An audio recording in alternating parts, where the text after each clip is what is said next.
À l'occasion de la Journée internationale de la jeunesse, nous avons choisi de vous présenter une facette peu connue de la majorité, au sujet des jeunes nouveaux arrivants qui représentent la première génération d'immigrants. Première génération veut dire qu'au moins un parent est né à l'extérieur du Canada.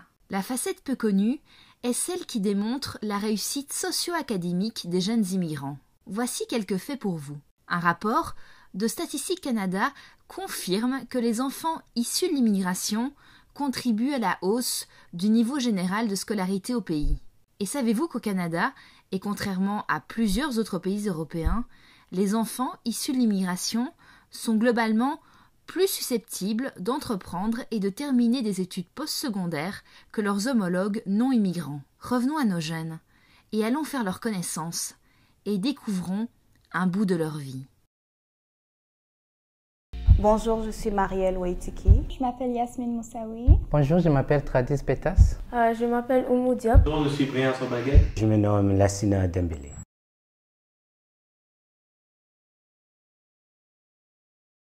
Je suis venue à l'âge de 7 ans.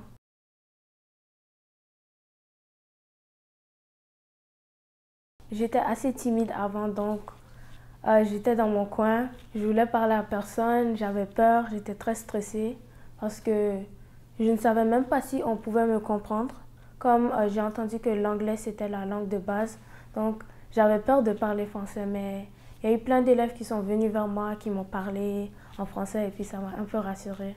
Donc je me rappelle que ma première journée, après, quand c'est fini, je me suis dit que c'était pas aussi, c'était pas pire. Tu pensais que ça allait aller pire, mais ça allait.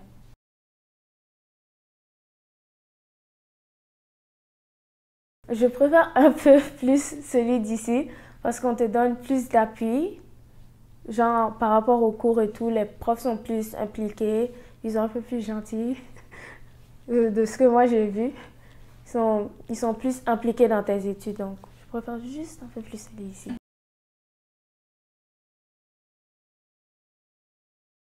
Moi, je vais faire un bac en sciences, donc du coup, je prends plutôt des cours de sciences pour aller vers ça, pour mon bac en sciences.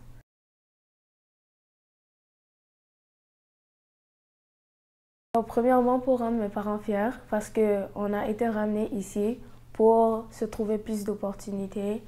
Donc, moi, personnellement, aussi, j'ai un rêve et puis je veux accomplir mes rêves et puis m'assurer un très bon futur. Donc, c'est pour ça que je fais mes études universitaires aussi.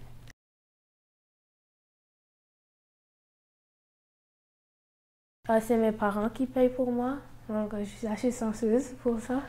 Donc ils payent pour moi, donc moi j'ai pas trop besoin de m'inquiéter sur ça.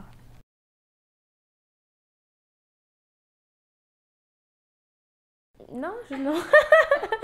C'est assez stéréotypique, mais non, pas vraiment, parce que on a été amenés ici pour se trouver de bonnes opportunités et pouvoir grandir comme des personnes.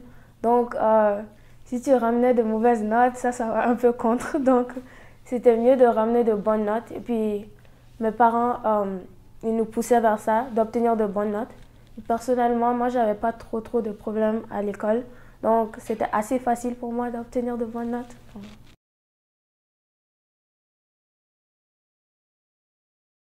Je trouve assez de temps, genre, même si c'est juste durant les week-ends et tout, une fois par mois, tu peux trouver juste un peu de temps pour aller faire certaines activités avec des gens ou aider.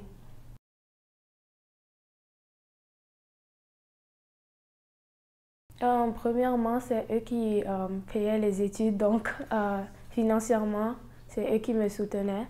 Et aussi émotionnellement, parce que des fois, quand il y a des résultats que tu n'obtiens pas, tu peux être très déçu et puis ça peut tuer ton moral, tu perds l'envie d'essayer. Donc, on m'aidait aussi beaucoup en ça, en me disant que non, ça va aller, c'est pas la fin du monde. Tu peux toujours mieux faire, continue. Donc ça, on m'a beaucoup aidé à continuer dans mes études et bien continuer dans mes études.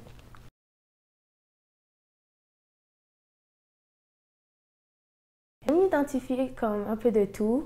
Ça dépend du jour, de la situation.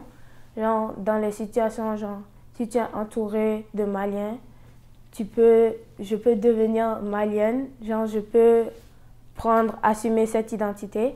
Et puis être malienne, quand je suis avec les Canadiens, je peux faire ça. Mais je suis un peu un mix de tout. Donc, je suis juste moi.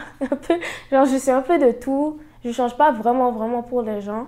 Moi, je pense que je suis juste moi. Je m'identifie comme moi.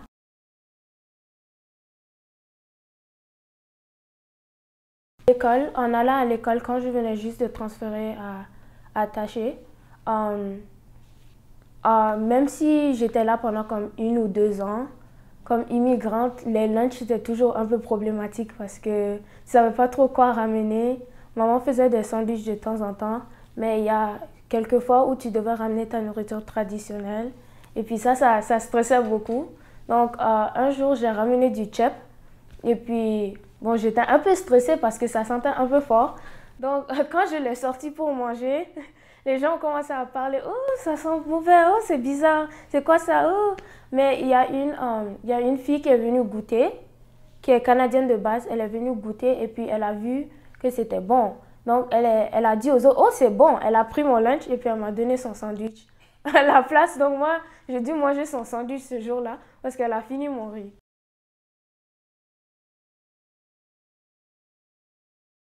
Immigrante n'est pas quelque chose de très facile. Premièrement, ce n'est pas une décision qui est facile à prendre pour ceux qui te ramènent ici.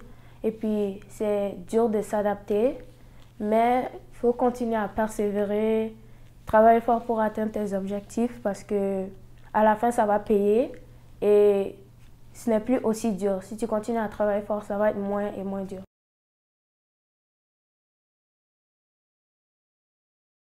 Je voudrais devenir médecin pour aider les gens ou possiblement retourner au Mali, aller aider les gens là-bas qui n'ont pas trop d'accès aux hôpitaux et tout.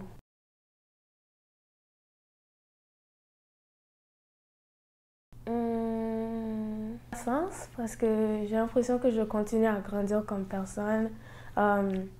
J'ai eu le temps de pouvoir essayer plein de choses, de trouver et puis de trouver mon identité personnelle, trouver quelle sorte de personne je suis, quelle sorte de choses j'aime faire. Donc, croissance et puis je peux continuer à grandir.